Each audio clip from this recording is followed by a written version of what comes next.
And I immediately realized that I shouldn't have gone into the bathroom. I should have jumped in the closet. And so I opened the door when all of a sudden I hear that whoever was trying to get inside got into my office. And then I realized that it's too late. That it's too late for me to get into the closet. And so I go back in and I hide back in the bathroom behind the door. And then I just start to hear these yells of, "Where is she? Where is she?" And I just thought to myself, they got inside.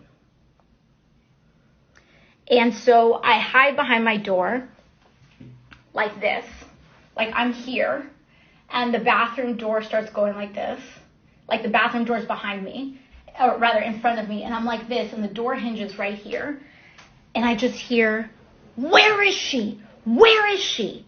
And this was the moment where I thought everything was over.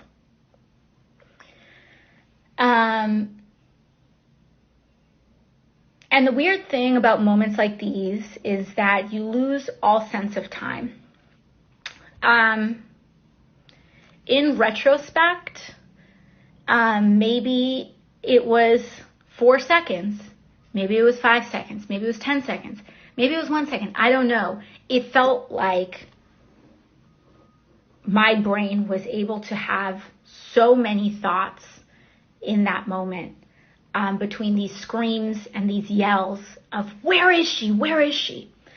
And so I go down and I thought I was going to die. And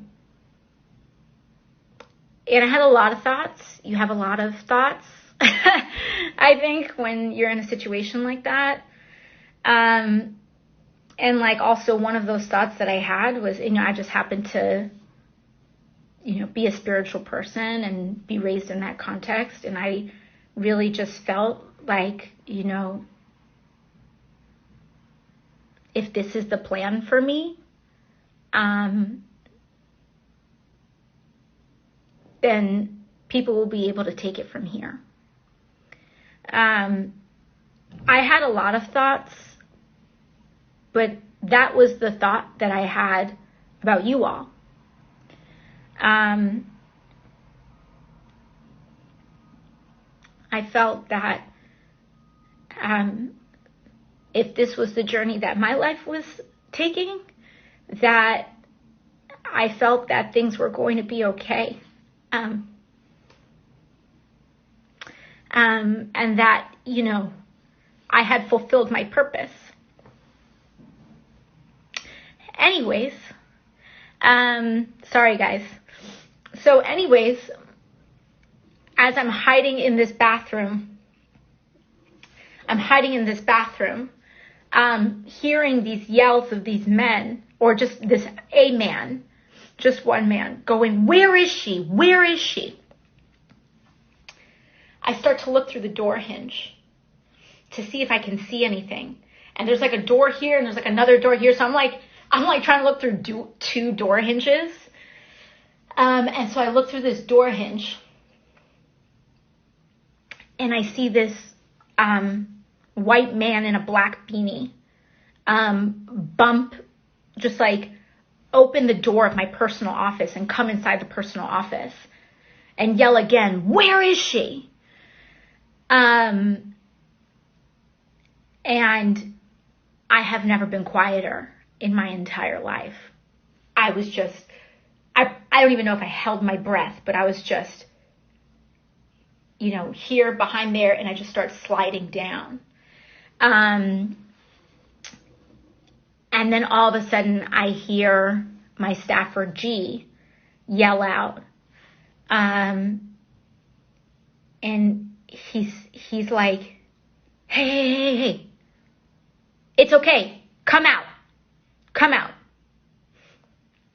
So I'm like, I don't know, so deeply rattled. I'm still processing the end of my life when I come out. And I come out, and this man is a Capitol Police officer. But the story doesn't end. It's a Capitol Police officer. There was no partner, was not yelling, Capitol Police, etc., etc. But then it didn't feel right. Because he was looking at me with a tremendous amount of anger and hostility. And things weren't adding up. Like, there was no partner there. And no one was yelling. He wasn't yelling like, this is Capitol Police, this is Capitol Police. And he was looking at me in all of this anger and hostility. And at first, in my brain and in my mind, I'm thinking, okay, I just came from this super intense experience just now. Maybe I'm reading into this, right? Like, maybe I'm projecting, like something onto him that like, maybe I'm just seeing anger, but maybe he's not trying to be angry. But I talked to G, my legislative director, after the fact, and he said, no, I didn't know if he was there to help us or hurt us either. And G was actually like, this man came with so much hostility that G was sizing him up and didn't know if he was going to have to fight him. Like, that is how like aggressive the situation was in that moment. And we couldn't even tell, we couldn't read if like this was a good situation or a bad situation. It was so like, like so many other communities in this country, like just that presence doesn't necessarily give you a clear signal if you're safe or not. And so the situation did not feel okay. And then he just looks at me and yells at me, and he just go down and then go to this other building.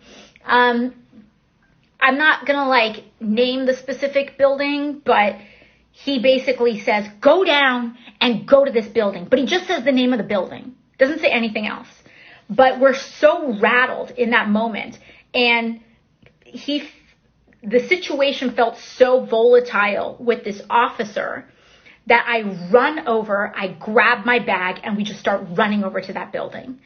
Now, mind you, we weren't escorted. He didn't like come with us or follow us, or anything like that. So G and I just start running to this other building. We run down and we run to this other building. And it wasn't until we get to that building that we realize he didn't give us a specific location. He didn't give us a room. He didn't give us a place to go to. He just gave us, he said, go down. He told us to go to a certain level of a certain building. And that level of that building was street level.